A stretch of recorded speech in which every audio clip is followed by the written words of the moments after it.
မိတ်ဆွေတို့ရဲ့ကားဆိုင်ကယ်မီးခွက်တွေဝါနေလို့ငကိုအတိုင်းပြန်လဲကြည်လင်ခြင်းနဲ့ဆိုရင်ငွေကုန်ကြေးကျအများကြီးခံစရာမလိုပဲပတ်စံ100ကျော်လေးနဲ့ပြန်ပြီးတော့ကြည်လင်အောင်လုပ်လို့ရမယ့်နည်းလမ်းလေးကိုမျှဝေပေးလိုက်ပါတယ်အရင်ဆုံးကျွန်တော်တို့မီးခွက်ပေးရကာဘာစေးသားတွေပေါ်ပတ်တိုက်တဲ့အခါမပွန်းမပဲ့အောင်လို့ပါလာတဲ့စကူတိတ်နဲ့ကျွန်တော်တို့မီးခွက်ရဲ့ပတ်လည်ကိုလိုက်ကပ်ပေးရပါမယ်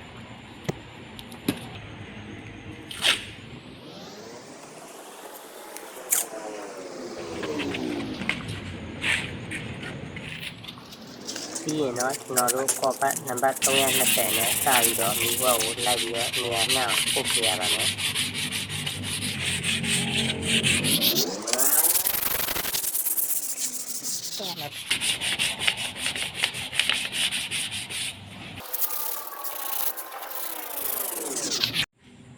နံပါတ်320နဲ့ပုတ်လို့ပြီးသွားပြီဆိုရင်တော့နံပါတ်600နဲ့ဆက်ပြီးတော့နေရာကိုနှောက်အောင်လိုက်ပုတ်ပြရပါမယ်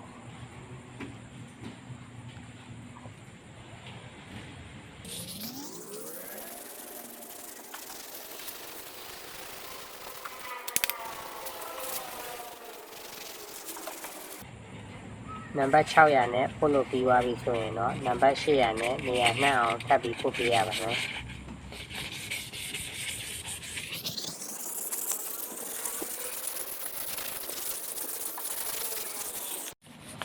ပြီးသွားပြီဆိုရင်တော့နံပါတ်1200နဲ့လိုက်ပြီးတော့နေရာကိုနှောက်အောင်ထပ်ပုတ်ပြရပါမယ်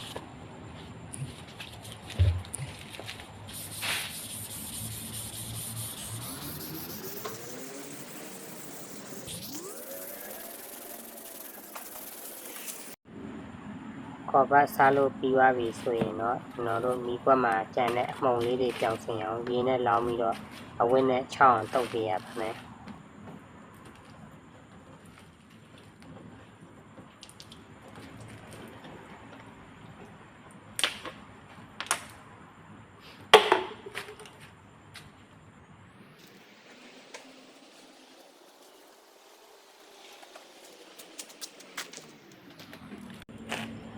ပြီးသွားပြီဆိုရင်တော့ကျွန်တော်တို့ခရားတဲ့ကိုစိတ်ရည်အနှဲငယ်ထည့်ပြီးတော့ပလက်ထိုးပြီးပူအောင်ခဏစောင့်ပေးရပါမယ်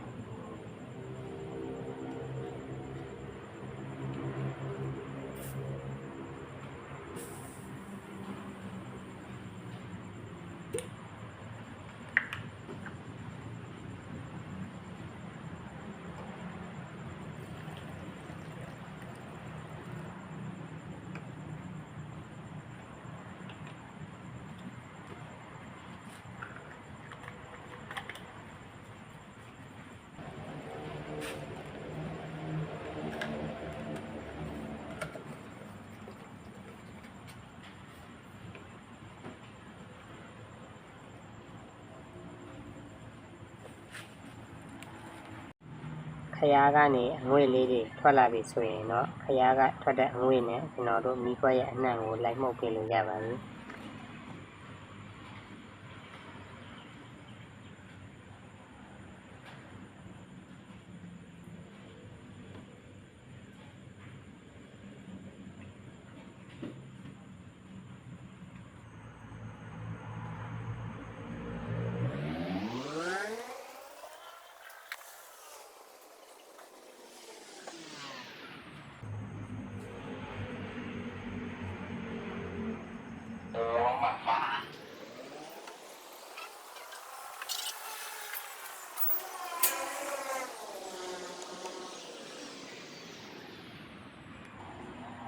ခုဆိုရင်တော့ကျွန်တော်တို့ရဲ့မီးခွက်ဟာငကိုအတိုင်းကြည်လင်တဲ့မီးခွက်တစ်ခုပြန်ဖြစ်သွားပါပြီ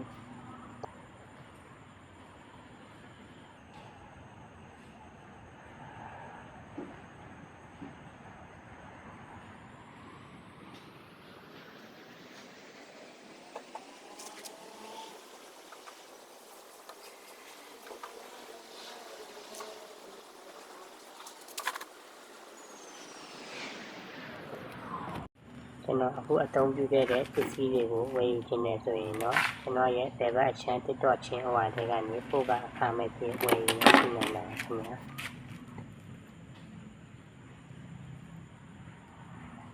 ကျွန်တော်ရဲ့ဗီဒီယိုလေးကိုအဆုံးထိကြည့်ပေးတဲ့အတွက်လည်းကျေးဇူးအများကြီးတင်ပါတယ်